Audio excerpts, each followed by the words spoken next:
সূরার নাম হলো সূরাতুল হুমাযা। এই সূরাটি কোরআনের ধারাবাহিক অনুযায়ী 104 নম্বর সূরা। এই সূরায় আয়াত সংখ্যা রয়েছে 9টি। আয়াত সংখ্যা কয়টি রয়েছে প্রিয় ভাই? আয়াত সংখ্যা রয়েছে 9টি। এই সূরার মধ্যে আল্লাহ সুবহানাহু ওয়া তাআলা যে কথা বলেছেন, এই কথা এত ভয়ঙ্কর কথা, এত ভয়ঙ্কর গুনাহের কথা এই সূরার মধ্যে আল্লাহ সুবহানাহু ওয়া তাআলা বর্ণনা করেছেন, যেটা যদি কোনো মানুষ ঈমানের সঙ্গে যদি তেলাওয়াত করে আর এটার অর্থ বুঝে যদি পড়ে তো তার রোম শিউরে উঠবে। এত ভয়ঙ্কর কথা এই সূরার মধ্যে বলেছেন আল্লাহ সুবহানাহু ওয়া তাআলা। এই সূরার প্রথম আয়াতেই বলছেন ওয়াইলুল লিকুল্লি হুমাযাতিল লুমাযা, দুর্ভোগ ওই সমস্ত ব্যক্তিদের জন্য যারা সামনে গীবত করে এবং পিছনে গীবত করে। আল্লাহ সুবহানাহু ওয়া তাআলা এই কথা বললেন, যারা সামনে গীবত করে এবং পিছনেও গীবত করে তাদের জন্য দুর্ভোগ, তারা ধ্বংস হোক। ঘোষণাটা কার? আল্লাহ সুবহানাহু ওয়া তাআলা গীবতকারীদের সম্পর্কে এই সূরার প্রথম আয়াত নাজিল করলেন আর বললেন, নবী হে, তাদের জন্য ধ্বংস, তারা নির্বংশ হয়ে যাবে, তারা ধ্বংস হয়ে যাবে, অবশ্যই তারা ধ্বংস হবে যারা সামনে মানুষদেরকে অপমান অপদস্থ করে এবং পিছনে মানুষদের নিয়ে গীবত করে। 1 নম্বর আয়াতের হুমাযা অর্থ হলো সামনের দিক থেকে মানুষকে অপমান করা। একজন মানুষ দাঁড়িয়ে আছে, আপনার প্রতিপত্তি আছে, ক্ষমতা আছে, ক্ষমতার দাপটে, ক্ষমতার বলে আপনি তাকে অপমান অপদস্থ করলেন, এটাকে বলে হুমাযা। আর লুমাযার ব্যাখ্যা বলা হয়, লুমাযা কাকে বলা হয়?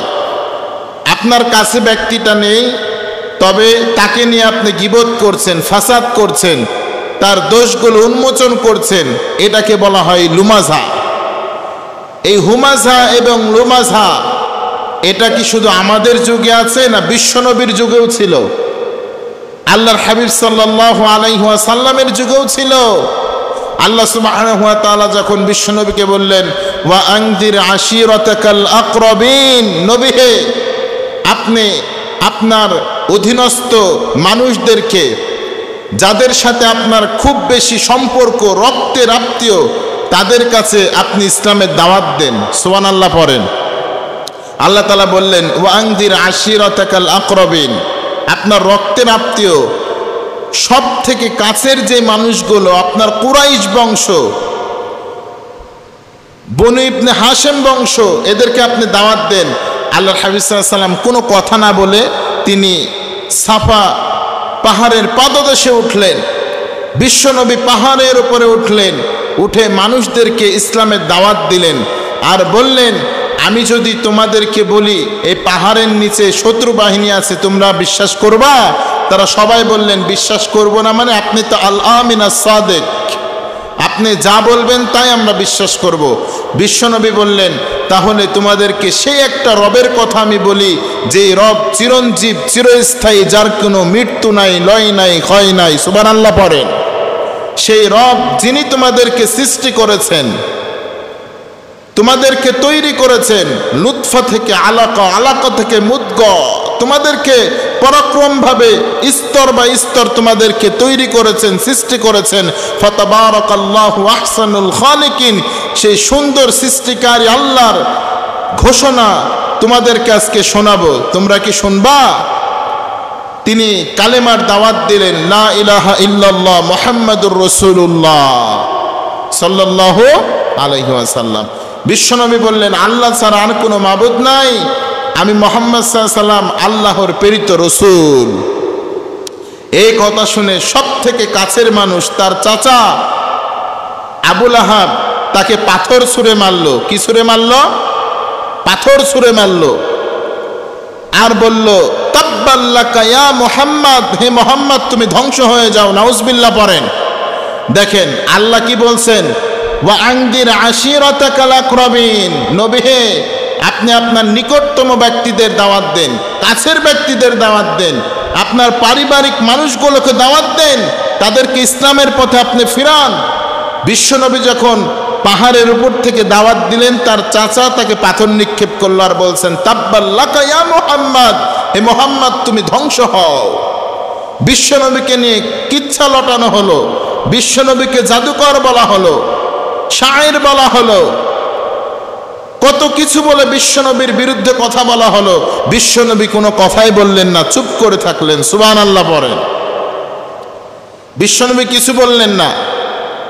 আল্লাহ সুবহানাহু ওয়া তাআলা আয়াত নাজিল করলেন, তাব্বান লাকা ইয়া মুহাম্মদ বলার কারণে আল্লাহ তাআলা বলছেন, তাব্বাত ইয়াদা আবি লাহাবিন ওয়া তাব, ধ্বংস হোক আবু লাহাবের দুই হাত এবং সে নিজেও।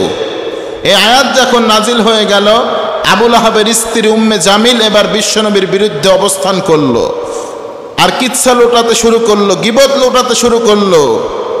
ওয়াইলুল লিকুল্লি হুমাসাতিল লুমাযা, সামনে থেকেও গীবত করে, পিছন থেকেও গীবত করে বিশ্বনবীর বিরুদ্ধে। বিশ্বনবী কাবার হাতিমের কাছে শুয়ে আছেন আবু বকর এবং বিশ্বনবী, তিনি গালি দিতে দিতে আসছেন আর বলছেন, মুহাম্মদ নাকি আমাদের বিপক্ষে আয়াত নাজিল করে আমাদেরকে অপমান অপদস্থ করছে, আজকে মুহাম্মদকে হত্যা করব। হাতের মধ্যে পাথর নিয়েছে, কঙ্কর নিয়েছে, বিশ্বনবীকে হত্যা করার জন্য আসছেন। জিবরাইল আমিন এসে বলছেন, নবী হে দ্রুত সরে যান, উম্মে জামিল আসছে। আল্লাহর হাবিব সাল্লাল্লাহু আলাইহি সাল্লাম সঙ্গে সঙ্গে আবু বকরকে বললেন, আবু বকর আপনি ভয় করবেন না, উম্মে জামিলের চোখের উপরে রব্বুল আলামিন এমন একটা পর্দা ফেলে দিয়েছেন, উম্মে জামিল শুধু খারাপ দৃশ্যগুলো দেখতে পাবে, ভালো কিছুই তার চোখে পড়বে না। কাফিরদের চোখের উপরে অদৃশ্যের পর্দা ফেলে দেয় কে? খতামাল্লাহু আলা কুলুবিহিম ওয়া আলা সামঈহিম ওয়া আলা আবসারিহিম গিশাওয়া ওয়া লাহুম আযাবুন আযীম। তাদের অন্তরের মধ্যে মোহর নিক্ষেপ করেন কে? তাদের চোখের উপরে পর্দা ফেলে দেয় কে? আল্লাহ রসুল বললেন, টেনশন করবেন না, চিন্তা করবেন না, উম্মে জামিল এসে আমারে দেখতে পাবে না। তাই হলো, উম্মে জামিল পাথর নিয়ে এসে আবু বকররে বলছেন, আবু বকর তোমার বন্ধু মুহাম্মদ কোথায়? তোমার বন্ধুর রব নাকি আমাদের বিরুদ্ধে আয়াত নাজিল হয়েছে, সূরা নাজিল হয়েছে, আর মক্কার জমিনে পড়ছে, তাব্বাত ইয়াদা আবি লাহাবিন ওয়া তাব মা আগনা আনহু মালুহু ওয়া মা কাসাব। এটা পড়ছে, ধ্বংস হোক আবু লাহাবের দুই হাত এবং সে নিজেও। এই কথা বলে বেড়াচ্ছে, আমার নামেও নাকি, আমি নাকি ইন্ধন বহনকারী মহিলা, আমার বিরুদ্ধেও নাকি আয়াত নাজিল হয়েছে। আবু বকর বললেন, না। মুহাম্মদ কোথায়? আবু বকর রাদিয়াল্লাহু তাআলা আনহু কথা বলছেন না, তিনি ওখানে রাগে গড়গড় করতে করতে, গীবত করতে করতে, গালি দিতে দিতে ওখান থেকে ক্রস করে দূরে সরে গেলেন। এই কথাটা আল্লাহ সুবহানাহু ওয়া তাআলা পৃথিবীর মানুষদেরকে স্মরণ করে বলছেন, কিছু সংখ্যক মানুষ রয়েছে এত এত তারা পথভ্রষ্ট পথহারা, যারা মানুষের সামনে থেকেও গীবত করে, পিছন থেকেও গীবত করে। আল্লাহ বলছেন তাদের জন্য দুর্ভোগ, তারা ধ্বংস হবে। কথা বলেন ঠিক কিনা? রব্বুল আলামিন এটাই বললেন, ওয়াইলুল লিকুল্লি হুমাযাতিল লুমাযা আল্লাযী জামআ মালাও ওয়া আদ্দাদা। আল্লাহ বলছেন তাদের জন্য দুর্ভোগ, তাদের জন্য ধ্বংস, যারা মানুষের সামনে থেকে গীবত করে, যারা মানুষের পিছন থেকে গীবত করে, তাদের জন্য দুর্ভোগ। তারা একদিন ধ্বংস হয়ে যাবে, তারা একদিন নিমজ্জিত হয়ে যাবে, তারা একদিন পথভ্রষ্ট হয়ে যাবে। বিশ্বনবী বলেন, যারা গীবত করে, মানুষের শেখায়েত গায়, আল্লাহ রাব্বুল আলামিন তাদের কোনো আমল কবুল করে না। নাউজুবিল্লাহ পড়বেন না? দ্বিতীয় নাম্বার, তাদের দোয়া কবুল হয় না। দ্বিতীয় নাম্বার, তারা দান করলেও দানটারেও কবুল করে না। কে? সব উপরে বেঁধে থাকে, কবুল হয় না। বিশ্বনবী সাহাবীদেরকে বললেন, হে আমার সাহাবীরা, তোমরা কি জানো গীবত কি? গীবতটা কি? সাহাবীরা বললেন, আল্লাহু ওয়া রাসূলুহু আলাম, আল্লাহ এবং তার রাসূলই ভালো জানেন। গীবত কি? আমরা জানি না, আমরা সাহাবীরা জানি না ইয়া রাসূলুল্লাহ। বিশ্বনবী বললেন, তোমরা দুই ভাই একত্রিত থেকে অপর এক ভাইয়ের বিরুদ্ধে এমন কোনো কথা বলা যেটা তার সম্মুখে বললে সে কষ্ট পাবে, এটার নাম হলো গীবত। সাহাবে আজমাইন বললেন, ইয়া রাসূলুল্লাহ, ইয়া হাবিবাল্লাহ, আমরা যদি এই গীবত, আমরা যদি ওই সাহাবীর পক্ষে যদি যে সাহাবী দোষটা করেই ফেলেছে এটাও যদি বলি, তাহলে কি হবে?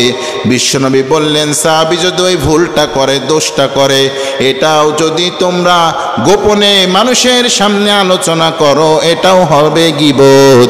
আর যদি এই দোষটা সে না করে, এই দোষটা যদি না করে, তোমরা যদি বলো, এটা হবে মিথ্যা। এটা কি হবে?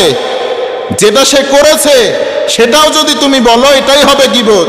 আর যেটা করে নাই এটা যদি বলো, এটা হবে মিথ্যা। এটা আরো ভয়ঙ্কর। পরে নাউজুবিল্লাহ। আম্মা জান আয়েশা রাদিয়াল্লাহু তাআলা আনহা বলেন, গীবতকারী ব্যক্তিদেরকে কিয়ামতের দিন আল্লাহ তাআলা মৃত ভাইয়ের গোশত খাওয়াবে। তাদেরকে কি খাওয়াবে? হাযা লাহমুন। ফেরেশতারা বলবেন, এই যে গোশত, আখিহি, তোর ভাইয়ের, তুই খা। নাউজুবিল্লাহ পড়বেন না? খাইতে চাবে না গোশত। ফেরেশতারা বলবেন, খা, দুনিয়ায় তো খেয়েছিস, এখন খাচ্ছিস না কেন? তারা বলবেন, দুনিয়ায় আবার কখন খেলাম? মৃত ভাইয়ের গোশত, আমার ভাই মরে গিয়েছে, দাফন কার্য করে মাটিতে পুঁতেছি, খাইয়েছি কখন? তখন তাকে লাইভ ফুটেজ দেখানো হবে। আপনি যে গীবত করছিলেন তখন মৃত ভাইয়ের গোশত আপনার মুখ দিয়ে ঢুকছিল, ফেরেশতারা ঢুকিয়ে দিচ্ছিল, এটা আপনি দেখতে পাবেন। ফেরেশতারা বলবেন, এবার খা। খাইতে চাবে না। গন্ধযুক্ত গোশত, গোশত দিয়ে পুষ পড়বে, গোশত দিয়ে রক্ত পড়বে, পুষ পড়বে, গোশত খাইতে চাইবে না। ফেরেশতারা বলছেন, যখন তাদেরকে মার দেওয়া হবে, আগুনের লাঠি দিয়ে যখন প্রহার করা হবে, তারা খাওয়া শুরু করবে। এক পর্যায়ে বমি করবে, আবার খাওয়াবে, আবার বমি করে তুলে ফেলবে, আবার সেটা খাওয়াবে। কষ্টটা কম না বেশি? কম না বেশি? বিশ্বনবী বলছেন, আমি যখন মেরাজের রাত্রিবেলায় গেলাম, রাত্রিতে গেলাম, তখন দেখছি কিছু সংখ্যক মানুষের নখ, এত বিশাল নখ, এত বিশাল আকার ধারণ করেছে। তামান নখ, তামান নখ বিশিষ্ট মানুষকে দেখেছেন আপনারা? তামান নখ। আল্লাহর হাবিব সাল্লাল্লাহু আলাইহি ওয়াসাল্লাম বলছেন, এই তামান নখ বিশিষ্ট ব্যক্তিগুলোকে আমি দেখতে পেলাম। তারা দেখছি তাদের শরীরের বুকের গোস্তগুলো ছিঁড়ে ছিঁড়ে খাচ্ছে, তাদের মুখগুলো খামচাচ্ছে, আর রক্তে তাদের শরীরটা ভিজে গিয়েছে। আমি বিশ্বনবী দেখে আজকে উঠে বলছি, মান হুয়া জিব্রাইল? এরা কারা? জিব্রাইল, এরা কারা? এ ব্যক্তিগুলো কারা? জিব্রাইল বলো, এরা কারা? জিব্রাইল আমিন বলছেন, ও নবী, দুনিয়ায় তারা শুধু গীবত করেছে। আল্লাহ বলেছেন, ওয়ালা তাজাসসু, আল্লাহ বলছেন, তোমরা মানুষের দোষ ঘটন করো না, তোমরা মানুষের দোষের পিছনে ঘোরো না, মানুষের দোষকে খুঁজে বেরিও না। তারা মানুষের দোষকে খুঁজেছে। ওয়ালা ইয়াগতাব, তারা গীবত করেছে নবী, এই জন্য আজকে তারা নিজেদের গোশত নিজেই খাচ্ছে। এজন্য নিজেদের গোশত নিজেই খাচ্ছে।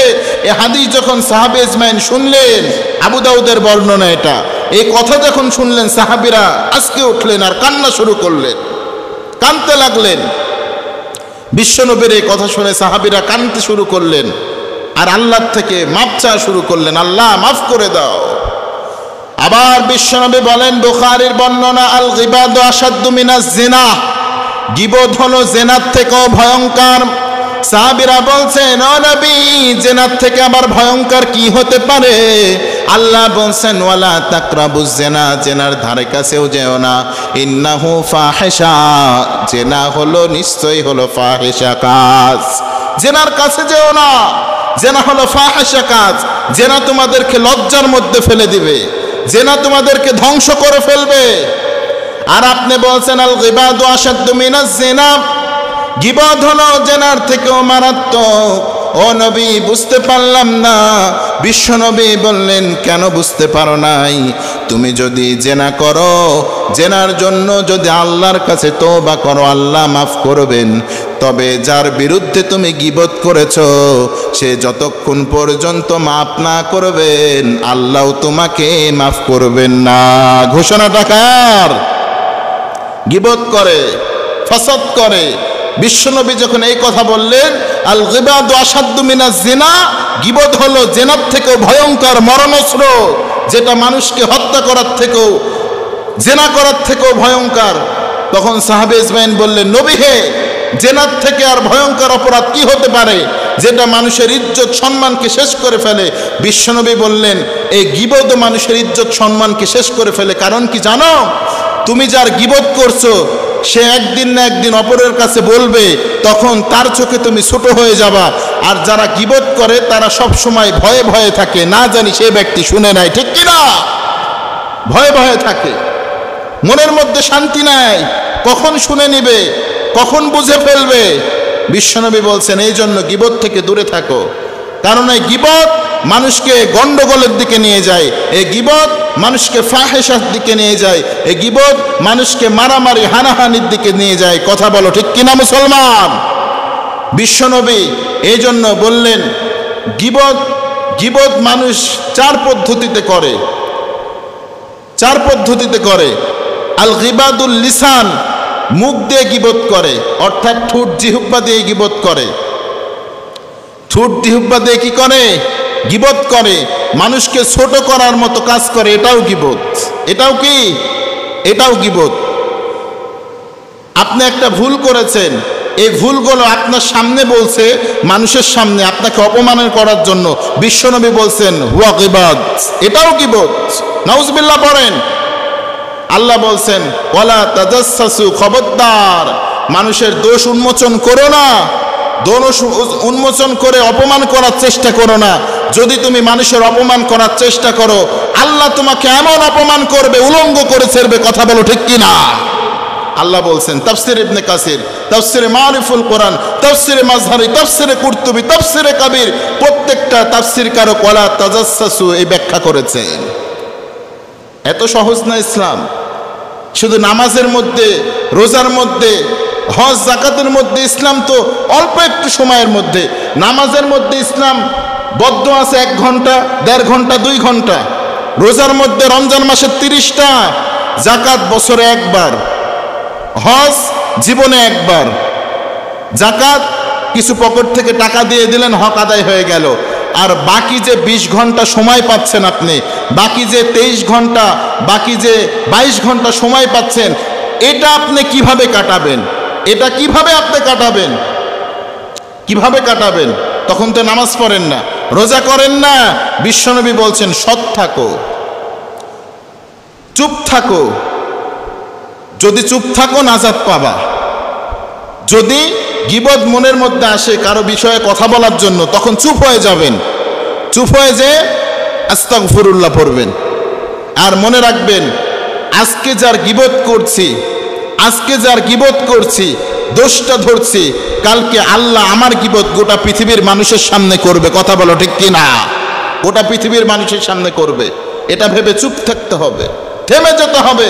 বিশ্বনবী বলছেন মানুষ হয়ে যখন মানুষের দোষকে উন্মোচন করে, তখন আল্লাহ তার এমন দোষকে উন্মোচন করে যেটার কারণে সে লাঞ্ছিত হয়ে যায়। পরে নাউজুবিল্লাহ। আল্লাহ বলছেন ওয়ালা তাজাসসু, খবরদার মানুষ হয়ে মানুষের দোষকে উন্মোচন করো না, তাহলে তোমরা ফাহেশা কাজ করলা, তোমরা নিশ্চয়ই ধ্বংস হয়ে যাবা। বিশ্বনবীর এই কথা শুধু এই জন্য বলেছেন, দেখেন আমাদের আম্মা জান আয়েশা রাদিয়াল্লাহু তাআলা আনহা, বিশ্বনবী এবং আয়েশা রাদিয়াল্লাহু তাআলা আনহা বসে আছেন। একজন খাটো মহিলা এসেছে, বিশ্বনবী বসে আছেন, আয়েশাও বসে আছে। মহিলাটা এসেছেন, শুধু আয়েশা রাদিয়াল্লাহু তাআলা আনহা ইশারা করে বলছেন নবী হে ওই দিকে তাকান, মানে বোঝাচ্ছে নবী মেয়েটা কত খাটো দেখেন। এটা বলার কারণে বিশ্বনবী বলছেন আয়েশা কি করলা তুমি? তুমি তো গীবত করে ফেললা, তুমি গীবত করলা, তাকে ছোট করলা তুমি। দেখেন বিশ্বনবীর কথা। এই হাদিসকে বর্ণনা করছে জানেন, শুনলে অবাক হবেন। আম্মা জান আয়েশা রাদিয়াল্লাহু তাআলা আনহা এই হাদিস বর্ণনা করেছেন। তিনি বলছেন আমি ভুল করেছি, সঙ্গে সঙ্গে সংশোধন করে নিয়েছি। সুবহানাল্লাহ পড়েন। তারা কার্পণ্য করে নাই, সংশোধন হয়ে গিয়েছে। আবার বিশ্বনবীর এই কুমারী স্ত্রী আম্মা জান আয়েশা রাদিয়াল্লাহু তাআলা আনহা, তিনি একদিন বসে আছেন। বিশ্বনবীর স্ত্রী উম্মে সাফিয়া, আমাদের আম্মা জান সাফিয়া এসেছেন তাদের সামনে। বিশ্বনবীর স্ত্রী সাফিয়াকে দেখে আম্মা জান আয়েশা বললেন, ও নবী, আপনার স্ত্রী সাফিয়া কত মোটা, কত খাটো। বিশ্বনবী বললেন, আয়েশা, তুমি আজকে যেই কথা বললা রে আয়েশা, এই কথাটা যদি সমুদ্রের মধ্যে যদি নিক্ষিপ্ত করা হতো, সমুদ্রের সেই পানিটা মুহূর্তে কালো আকার ধারণ করত। কত ভয়ঙ্কর কথা বলেছো, তুমি জানোই না? তুমি আল্লাহর সৃষ্টি নিয়ে কথা বলেছো আয়েশা।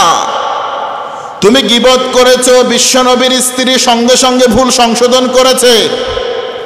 আমাদের সমাজের মধ্যে কিছু মানুষ আছে, আল গিবাদুল লিসান, মুখ দ্বারা গীবত করে, আছে না নাই?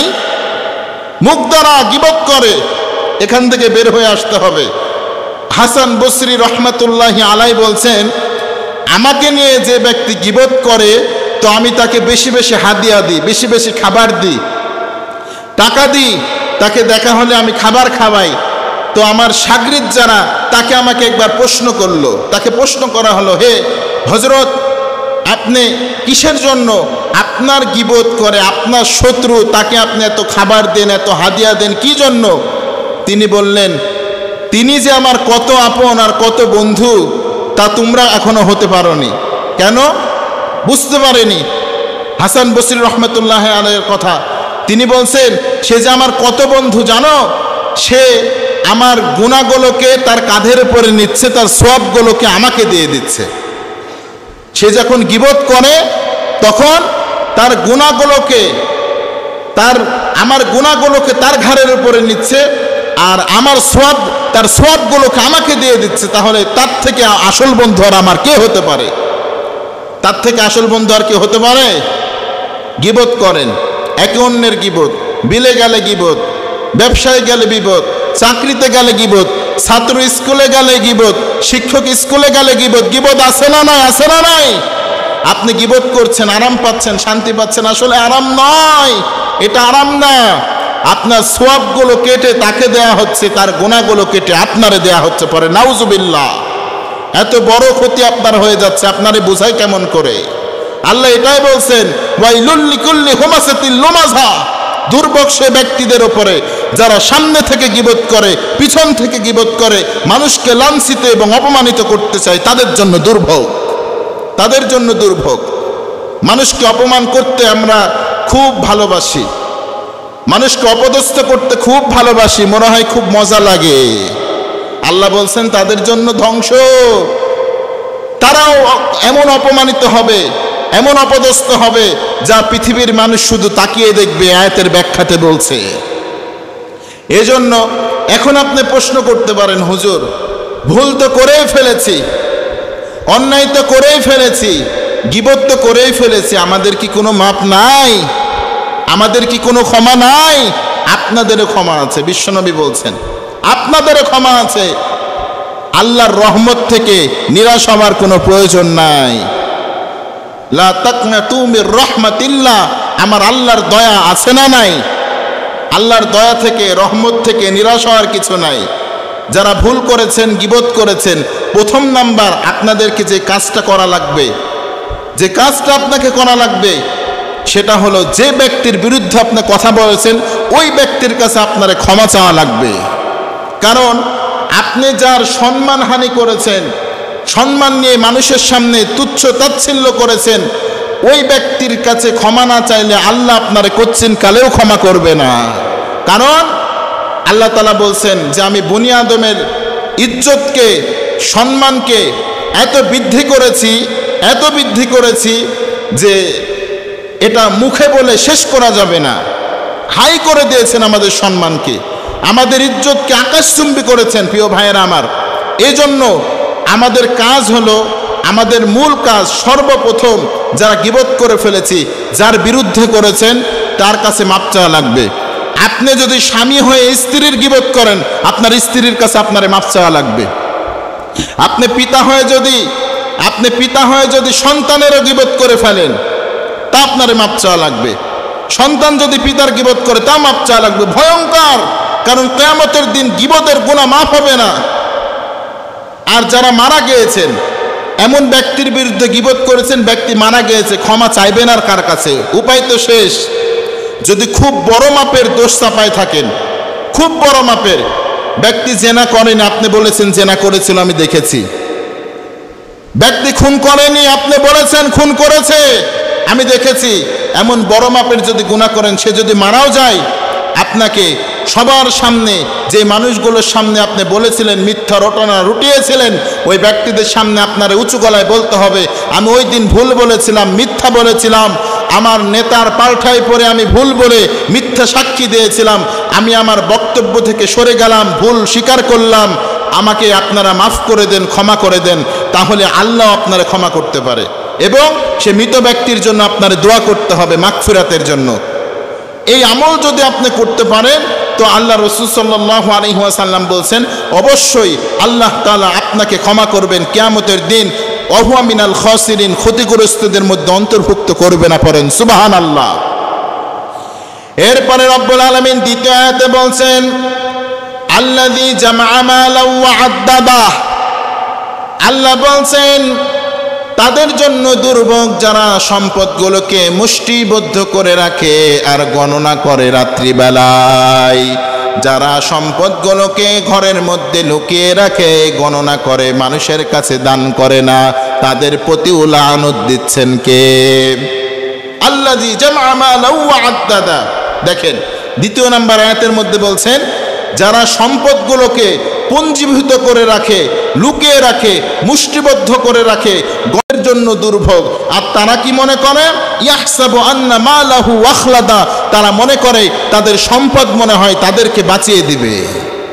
যাদের অনেক সম্পদ, অনেক টাকা, অনেক বড় ক্ষমতার চেয়ার, তারা কি মনে করে যে আমরা ধ্বংস হয়ে যাব, আমাদেরকে পালিয়ে যেতে হবে, আমাদেরকে দেশ ত্যাগ করতে হবে? তারা কি মনে করে?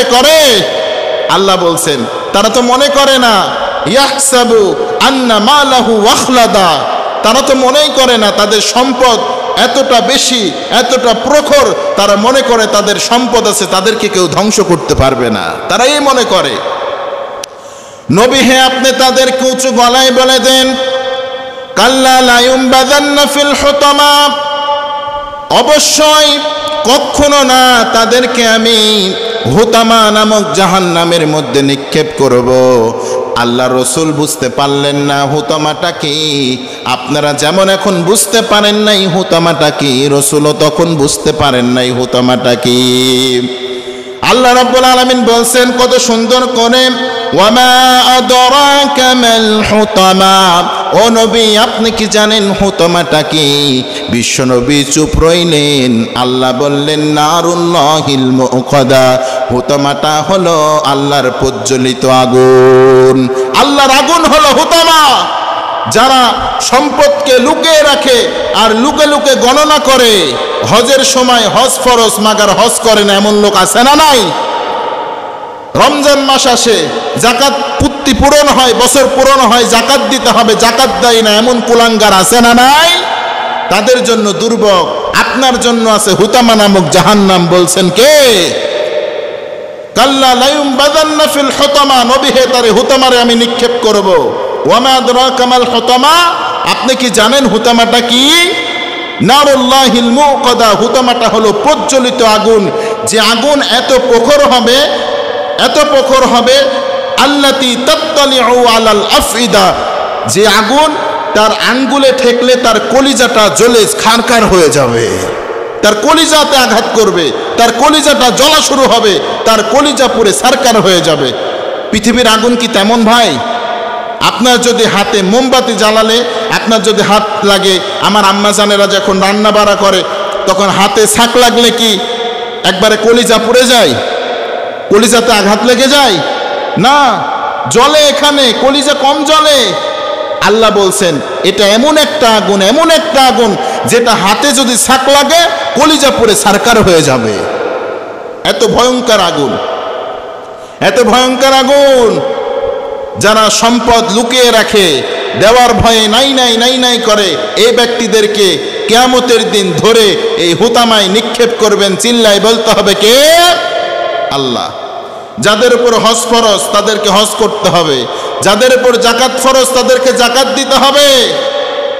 যাদের বেশি টাকা আছে, যদি ইসলামের জন্য লাগে তাদেরকে ব্যয় করতে হবে, খরচ করতে হবে। ঘোষণাটা কার? খরচ করতে হবে। নাই নাই নাই নাই করার কোনো সুযোগ নাই ইসলামে। আছে দিয়ে দেন। আনফিক ইয়া আদম উনফিক আলাই। আল্লাহ বলছেন, হে বনি আদম, তুমি দান করো, তুমি মানুষের হাতে দাও, গরিবের হাতে দাও, তোমার অধীনস্থ কর্মচারীর হাতে দাও। আনফিক ইয়া আদম উনফিক আলাই, আমি আল্লাহ তোমার হাতে দেব। সুবহানাল্লাহ পড়েন। আমার আল্লাহর দেওয়া কম না বেশি?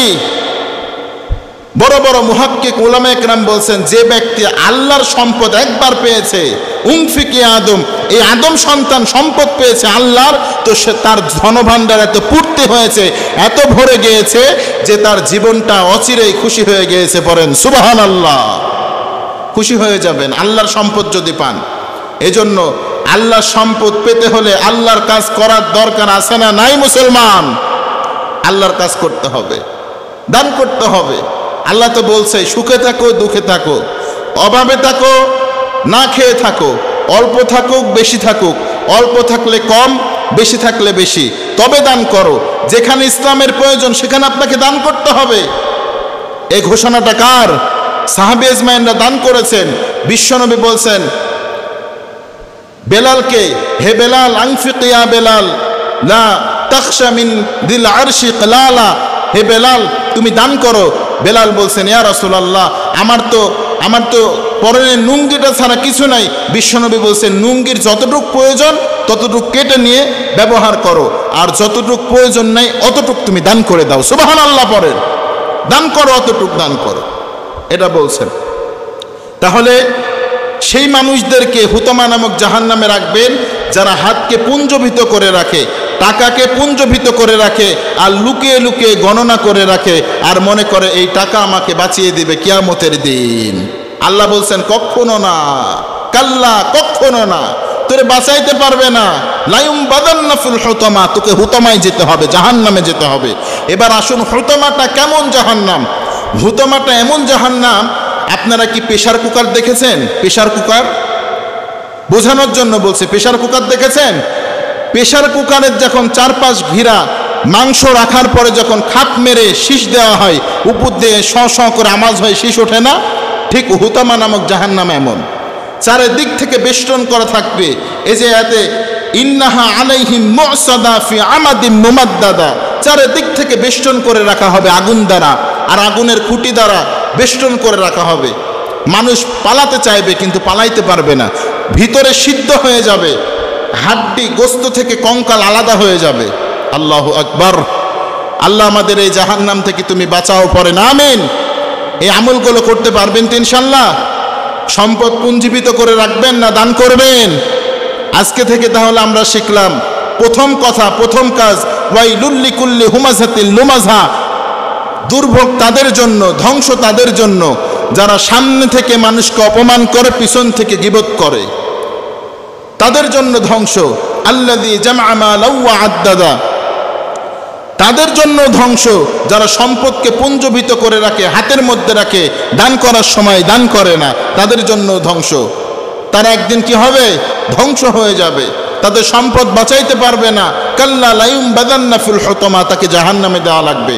তাহলে আমাদেরকে এই সূরা আমাদেরকে যে বিষয়টা শিক্ষা দিচ্ছে, আজকে থেকে আর গীবত করা যাবে না, মানুষের জন্য খারাপ ধারণাও করা যাবে না, খারাপ ধারণাও করা যাবে না। প্রিয় ভাইয়েরা আমার, অনেক বড় বিষয়, অনেক বড় তাফসীর, সময় অল্প, বলতে পারছি না। তো আল্লাহ রাব্বুল আলামিন এই ধারণা থেকে, যদি কোনো মানুষ, একজন ছেলে একজন মেয়ে যদি কি বলবো একটা ঘর থেকেও বের হয়ে আসে, আপনি বলতে পারবেন না দেখছো ঘটনা ঘটে গেছে, এই ধারণাও করা যাবে না। কোরআন বলছেন খবরদার এই ধারণাও করো না। ওয়ালা তাজাসসু, ধারণা তো করবেই না, তাদের ওই বিষয়টা, তার যে ঘরের মধ্যে কি করছিল এই দোষটা উন্মোচন করতে যাবে না। বাস অন্তর চক্ষু নিচে নামিয়ে চলে যাও তোমার গন্তব্যে। তুমি কেন মানুষের পিছনে ঘোরো? তুমি যদি মানুষের পিছনে গোয়েন্দাগিরি করতে যাও, আমি আল্লাহ এমন গোয়েন্দা ফেরেশতা লাগাবো যা তোকে লাঞ্ছিত অপমানিত করবে। পড়েন ঠিক কিনা? আল্লাহ বলছেন ওয়ালা ইয়াবতাগ, খবরদার তোমরা গীবত করো না। গীবত করলে আমাদের জন্য ধ্বংস নিশ্চিত। আল্লাহ রাব্বুল আলামিন এই গীবতের ফাহেশা থেকে আমাদেরকে রক্ষা করুক। সকলেই পড়ে আল্লাহুম্মা আমিন। ওয়া আখিরু দাওয়ানা